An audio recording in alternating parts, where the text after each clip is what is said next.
Good morning, ma'am, and good morning to our fellow classmates. For today's discussion, we will tackle all about the Chapter 10. And the Chapter 10 covers the topic about creating or create a positive school culture. I am Tricia Linti Oherio.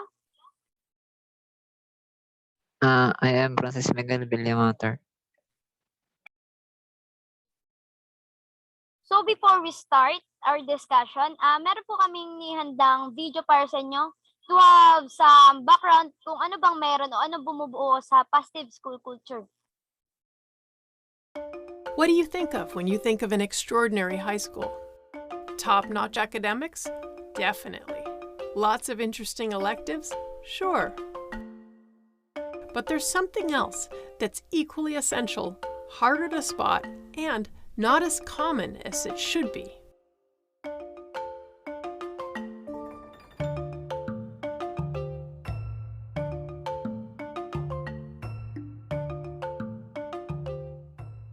Schools need to be places where kids feel positive and safe. Places where every student feels they belong.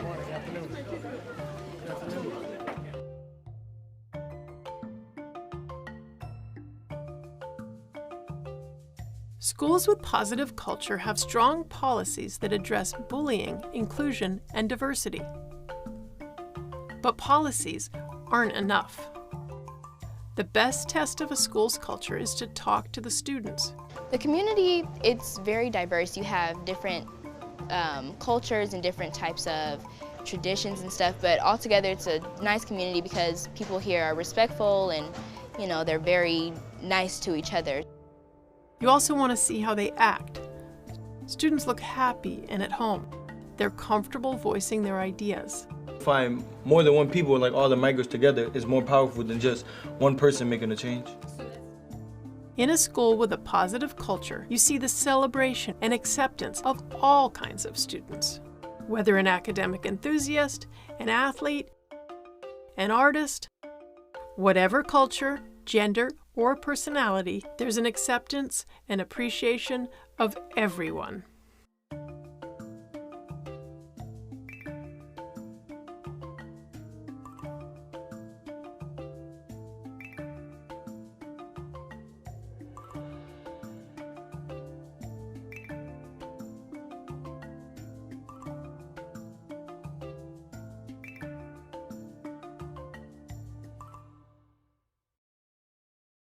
Then yun, as we can see sa video, ang message po nito is, as we can see, kailangan ng school na i-provide natin sa ating mga estudyante ay isang place na kung saan mararamdaman nilang safe sila and yung vibe ng school is positive. It is a place where students feel that they are belong. Kumbaga, hindi nila nakikita na iba yung kultura nila, iba yung beliefs nila, iba yung religion nila. Kumbaga, sa kanila, sa mata nila, pantay-pantay sila. Positive school culture have strong policies in bullying and diversity, but it is not enough. Base nga po sa video. Kailangan ang school ay binubuo ng respect and nagpapakita na ang bawat estudyante ay kailangan comfortable sa kanilang kilos. Dahil kapag nakita nilang nirarespeto sila at komportable sila sa ginagalawa nila, mas madali nilang may share yung ideas nila and opinions nila dahil hindi sila takot na ipahiwatig or sabihin yung nasa loobin nila. Then, learning objectives. At the end of the lesson, the student should able to first, explain the meaning of school culture. Second, discuss how school culture affects learning. Third, cite ways by which you can contribute to the building of a positive school culture. Positive culture rather. And last, appreciate the importance of a positive school culture in learning. Then some introduction. School culture matters. This influences to a great extent how well students perform. School culture is a creation of all people in the school and in the community, especially that of the school heads. It can be positive or negative. It can facilitate or adversely affect learning. A school community must therefore strive to create a positive school culture. Then, ang unang topic natin is the meaning of school culture. Andito po si Mr. William Matter to explain the meaning of school culture.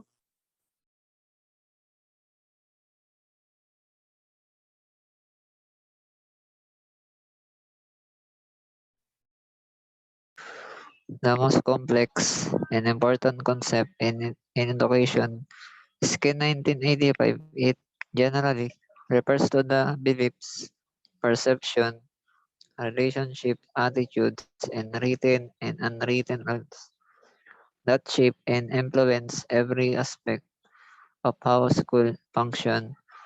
However, the term also encompasses more concrete issues such as the physical and emotional safety of student and orderliness of classroom and public spaces or degree to which a school embraces racial, ethnic, linguistic, and cultural diversity. According to Spacey, school culture consists of the norms and the shared experience that evolved over the school history. In fact, Scott and Merano 2014 state that school culture is reinforced by norms, expectation, and tradition, including everything from dress code to discipline system, celebration of achievement. Therefore, it may be described as the character of a school that gives a school qualities beyond its structure, resources, and practices. They are built through the everyday business of school life. It is the way business is handled that both forms and reflect the culture. Supper J. 1985. Ah, sinasabi nga po ni Sken noong 1985 na ang school culture ay isang pinaka-komplikado at pinaka-importanteng konsepto sa edukasyon dahil ito ay tumutukoy sa important important sa paniniwala, ugali at mga roles na nagpapakita kung ano at paano nagpapangsyon ang isang school. Dito din pumapasok ang issue tungkol sa emotional at physical safety ng mga estudyante sa paaralan at dito pinapakita kung ang isang paaralan ba ay nirerespeto ang iba't ibang kultura na mayroon sa kanilang paaralan. Ayon naman kay Spacey, ang school culture ay binubuo ng mga pamantayan at experience na mayroon sa history ng ibang school at ayon kay Scott at Merano, ang school culture daw ay nagpapakita kung ano pamantayan ang mayroon sa isang paaralan pagdating sa dress code, how to discipline student at kung paano nila ay pinagdidiwang ang achievement sa kanilang estudyante.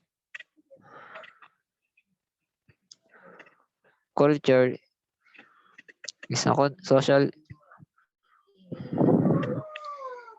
not a genetic construct. This means that school culture is therefore something that we do not inherit or pass on through the genes. Rather, it's something that we create and shape. It is shaped by everything that the people in school see, hear, feel, and interact. People in the school see, hear, feel, and it is a creation of the school head, teacher, parents, non-teaching staff, students, and community.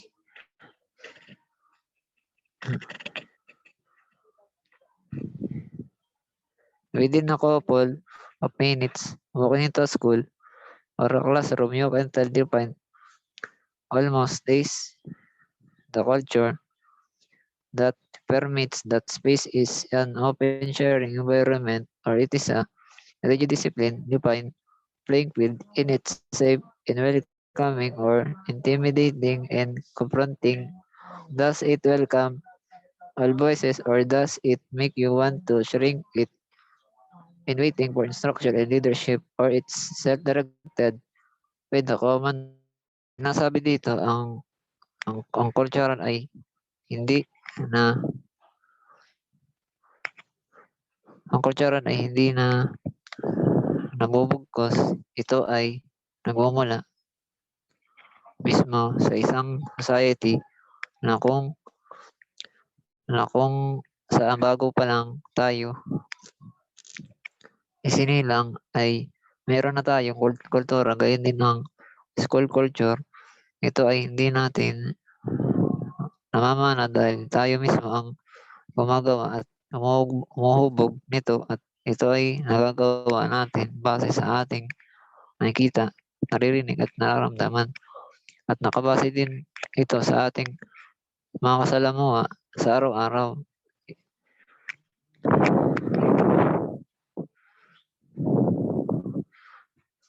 Sa sa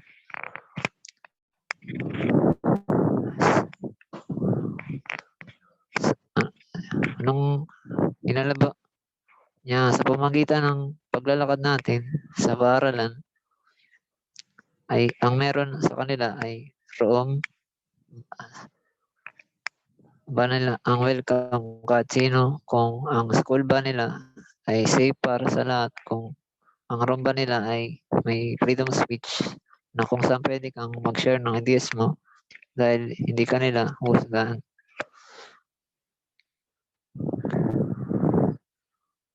How does school climate differ from culture? These terms are frequently used, interchangeable by the school climate is more rational. It is illustrated by the attitudes, but school climate is more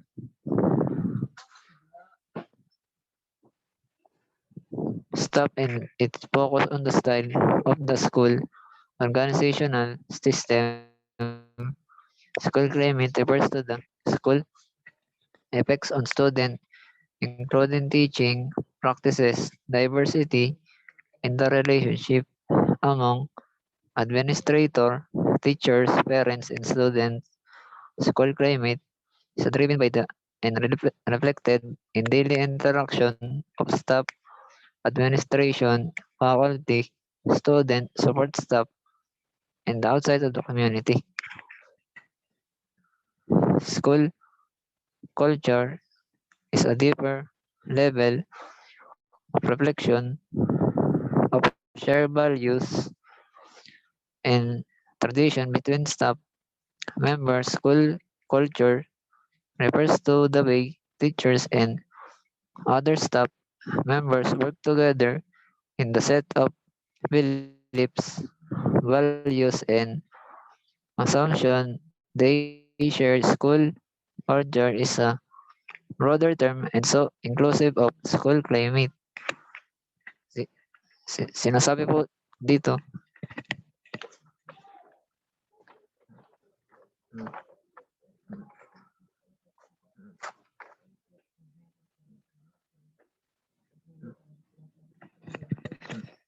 sinasabi po dito ang school climate ay tumutukoy sa kung anong epekto sa mga estudyante city at relationship nila sa ibang tao at ito rin po yung illustrated nila by base sa kanilang attitude at behavior ng mga school staff at ito rin at nakaka-focus po sa kung anong system ang mayroon sa pagpaaralan, while ang school culture na mas malalim na level, it reflects the values, beliefs, and tradition between staff members. Ito ay tumutukoy ng paano magtatrabaho ng sama-sama ang mga teacher at other staff ng school.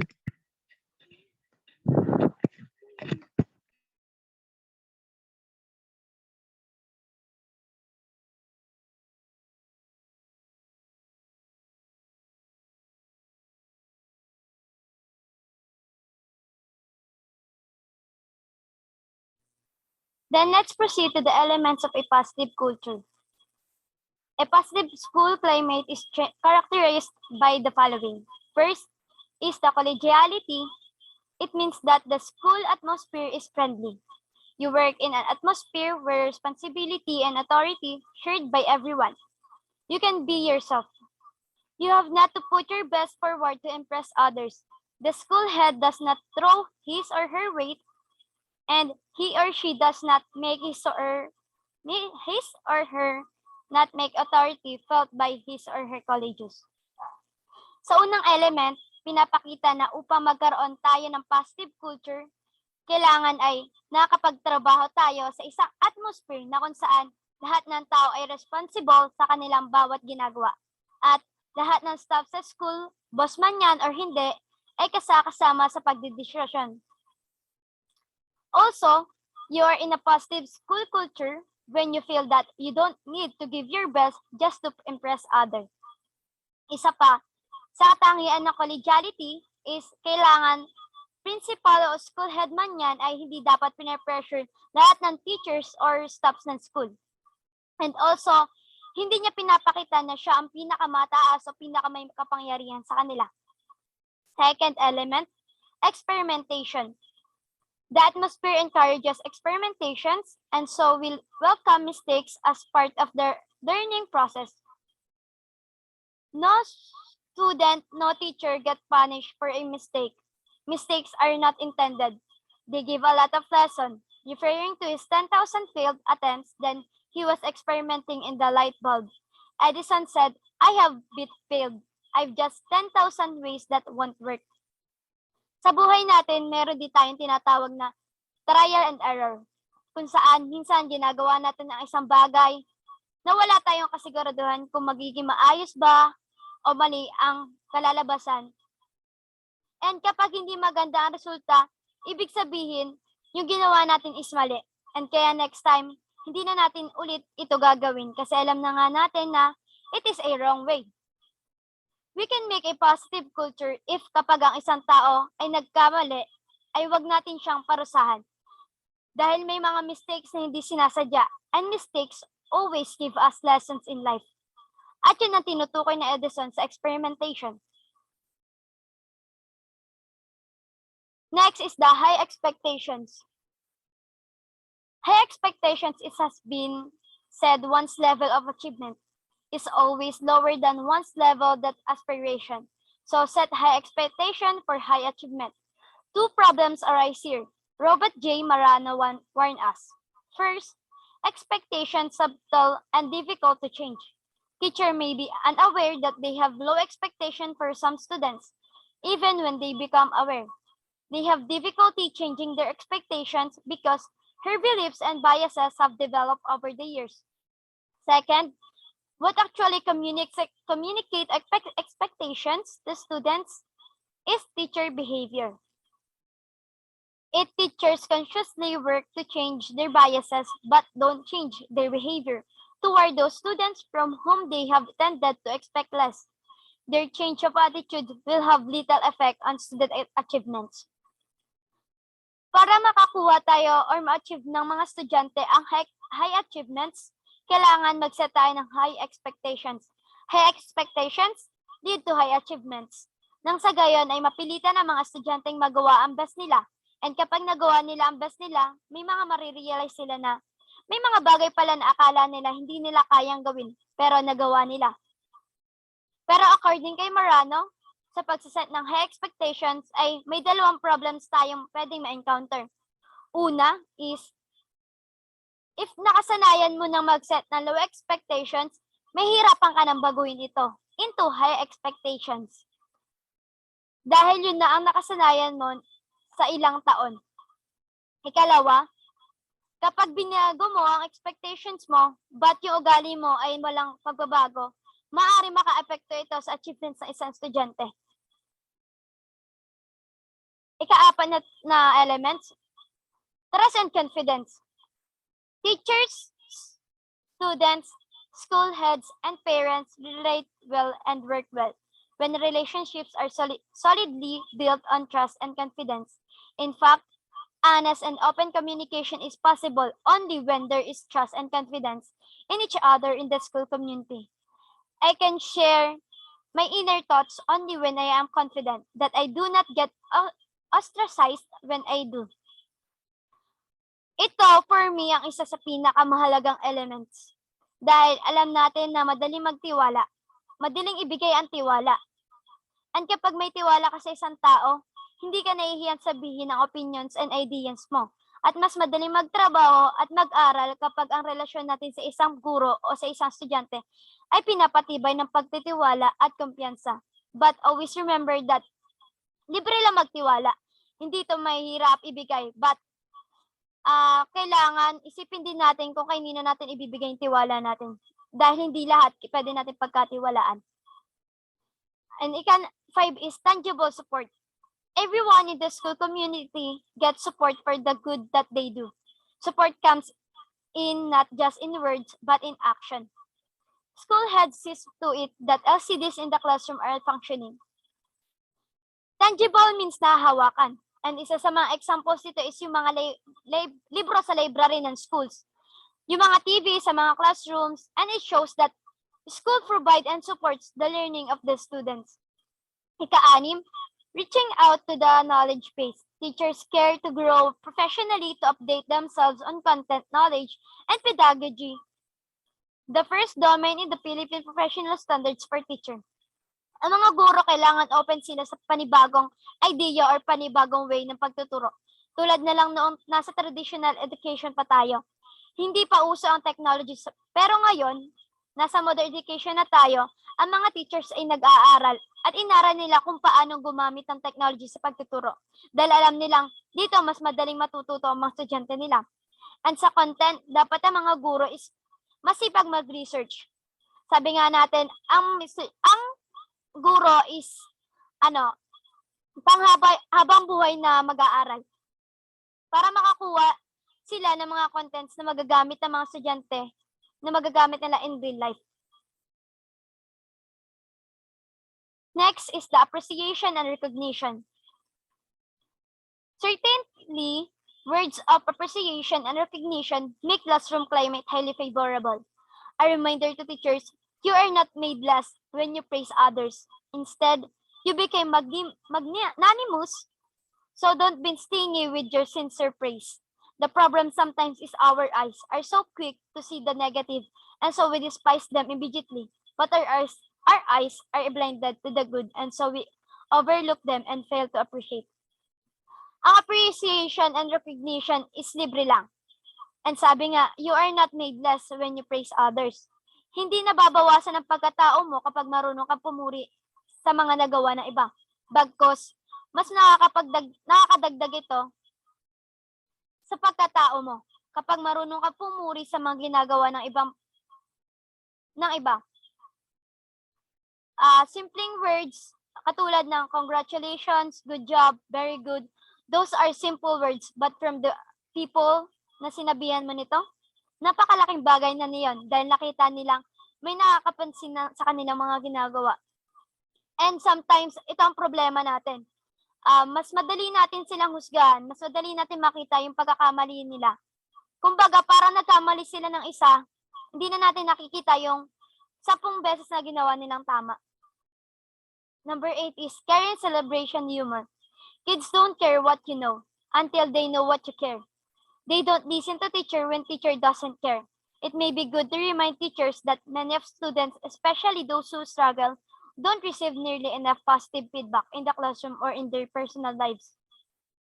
Ang mga estudyante, makukuha mo yung loob nila or yung attention nila kapag pinakita mo at pinadama mo sa kanila na may care ka. And teaching them is not only your job. Or as a future teacher, hindi natin trabaho ang turuan ng sila because we need to show them that we are doing this to help and guide them to achieve their dreams.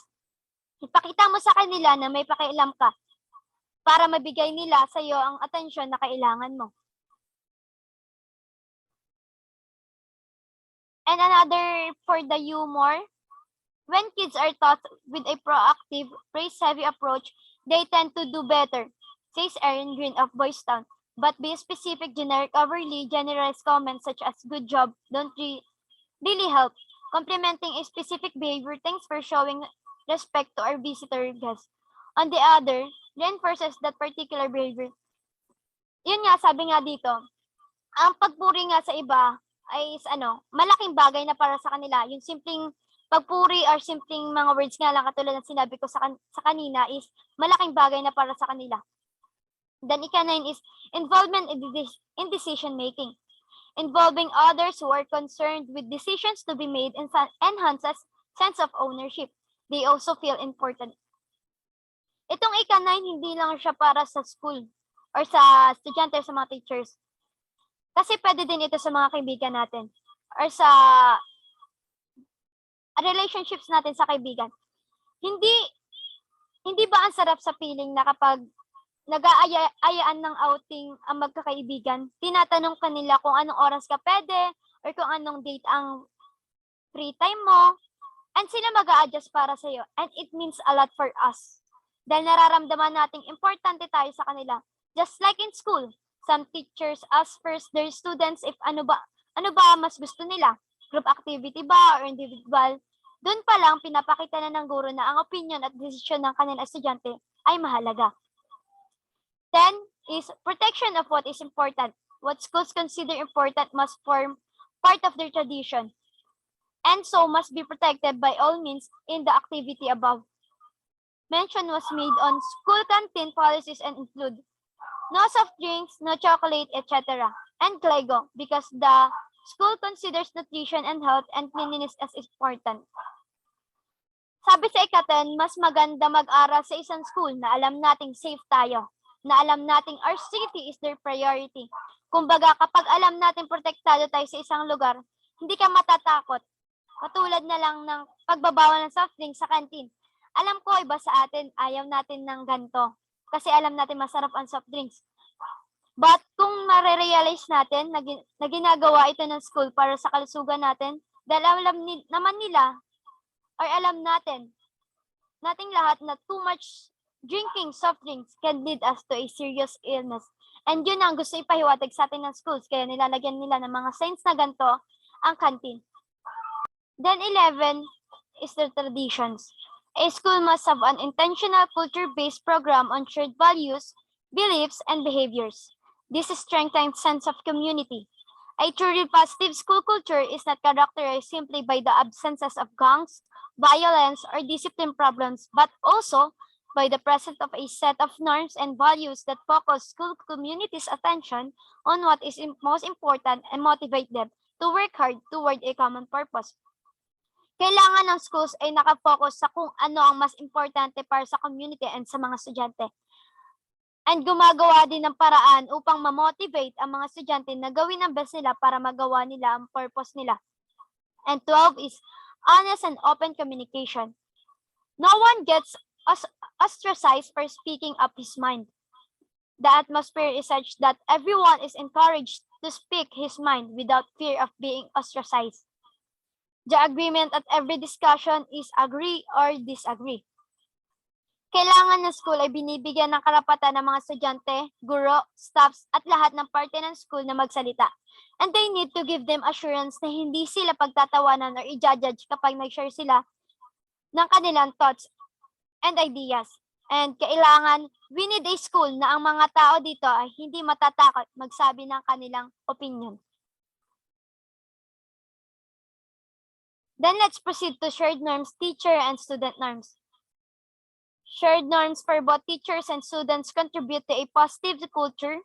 Boss and Larmer 2018 shared teacher norm and student norms to contribute to a fair and engaging learning environment. Characteristics of a positive school culture.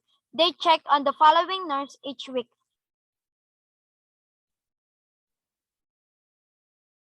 Shared norms, teacher and student norms. First, sa teacher norms muna po tayo. Sa teacher norms, sabi dito, teach in different ways. As a teacher, we need to be creative in terms sa kung paano tayo magtuturo, and we need different method of teaching para hindi maboring ang ating mga estudyante. Kumbaga para bago sa paningin nila yung way ng pagtuturo mo. Call students by their names. Calling their names is isang paraan to show that you also respect them. Care about student feelings, understand their situation. As a teacher, be sensitive. Hindi porket teacher tayo at mas nakakatanda sa kanila is pwede na natin sabihin lahat ng words na gusto nating sabihin without thinking kung masasaktan ba natin sila. And also, sometimes, if nakikita nating walang gana ang isang estudyante natin, bago natin silang pagalitan, try to ask them first. And if hindi sinagot, if di nila sinagot yung tanong natin, okay lang, understand them. And if sinabi nila yung story behind that, kung bakit sila walang gana or bakit ganun yung vibes nila ngayon or bakit ganun mood nila, respect them and understand them. Kapag sinabi sa atin ng mga estudyante yung sikreto nila or family problems naman nila, ingatan natin yun kasi pinagkakatiwalaan tayo ng estudyanteng yun. Next is, have a good attitude. Stay calm, use kind words, have patience, and greet students and say goodbye. Ang pagiging isang guro kailangan ng mahabang pasensya. Dahil ang pagiging isang teacher hindi biro. Dito masusubok kung gaano tayo katibay. Kaya dapat panatilihin natin kalmado yung sarili natin. Sa gayon, wala tayong magawa or masabing mali. Use an appropriate word dahil society see us a role model.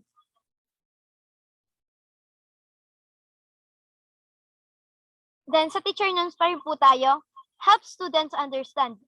Work at a reasonable pace, explain clearly, support different learning styles, expect the best, re-explain if necessary. Tulungan nating maunawaan ng estudyante ang tinuturo natin. Hindi porket nakapagturo na tayo na natapos na yung discussion is okay na, tapos na. Kailangan siguraduhin nating may natutunan ang bata. Dahil kapag natuto ang bata, dito mo lang mapapatunayan na successful ka sa ginawa mo at sa pagiging guro mo.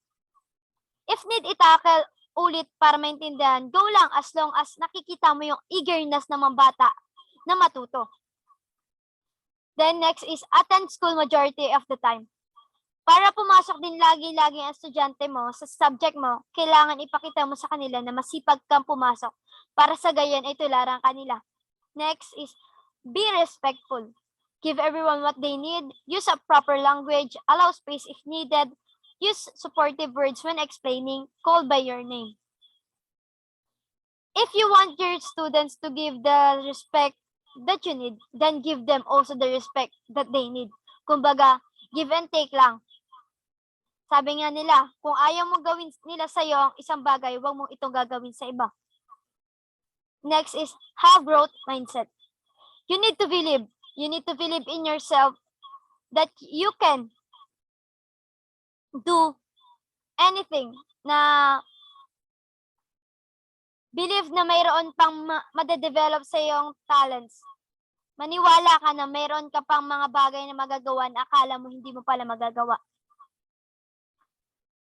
Then, proceed po tayo sa student norms. Student norms first.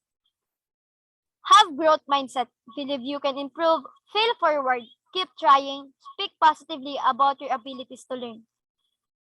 Same sa teacher. Same dun sa teacher norms. You need to believe in yourself dahil sabi nga nila, tayo mismo ang unang magtitiwala sa sarili natin.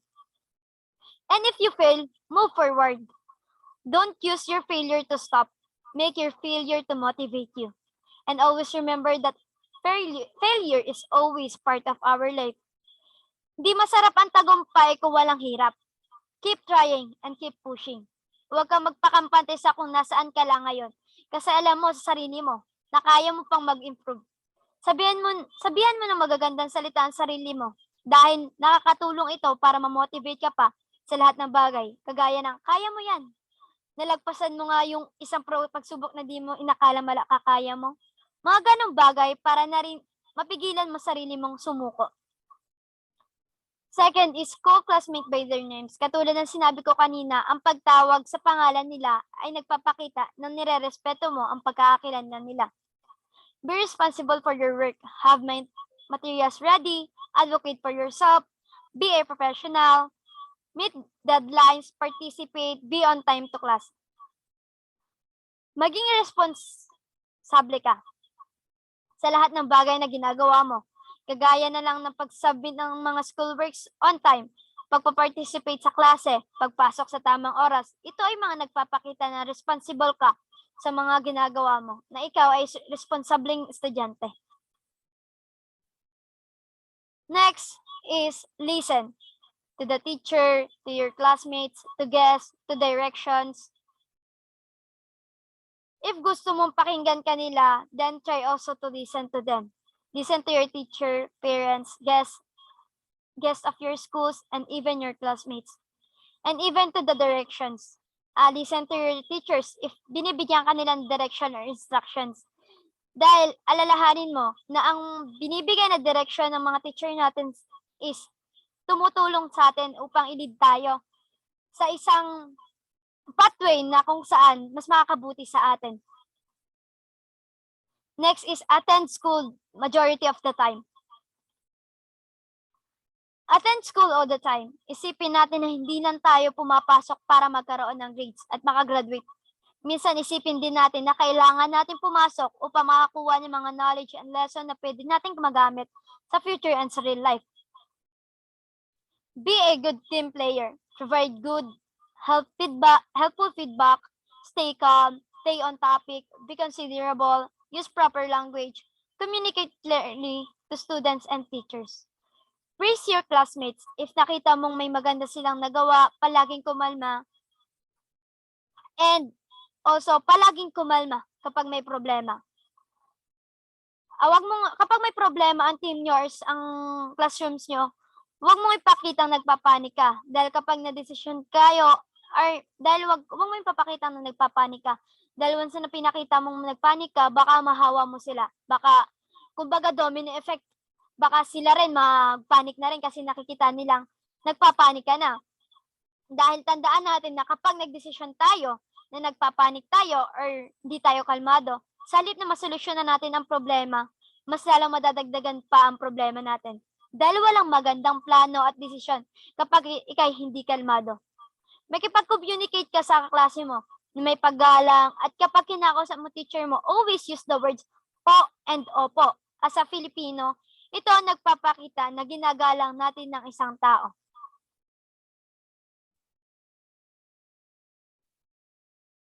And that's all for our discussion. And before I end our discussion, I want to leave this quote by John Gordon. Negative people often tend to create negative cultures, whereas positive cultures are created by positive people. It reminds us that if we want a positive school culture, then be one of the positive people. And again, I am Trisha Linti Ejerio.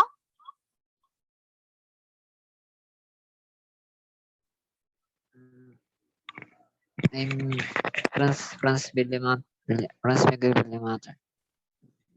We are your reporter for today's discussion, and that's all. Thank you. That's all. Thank you.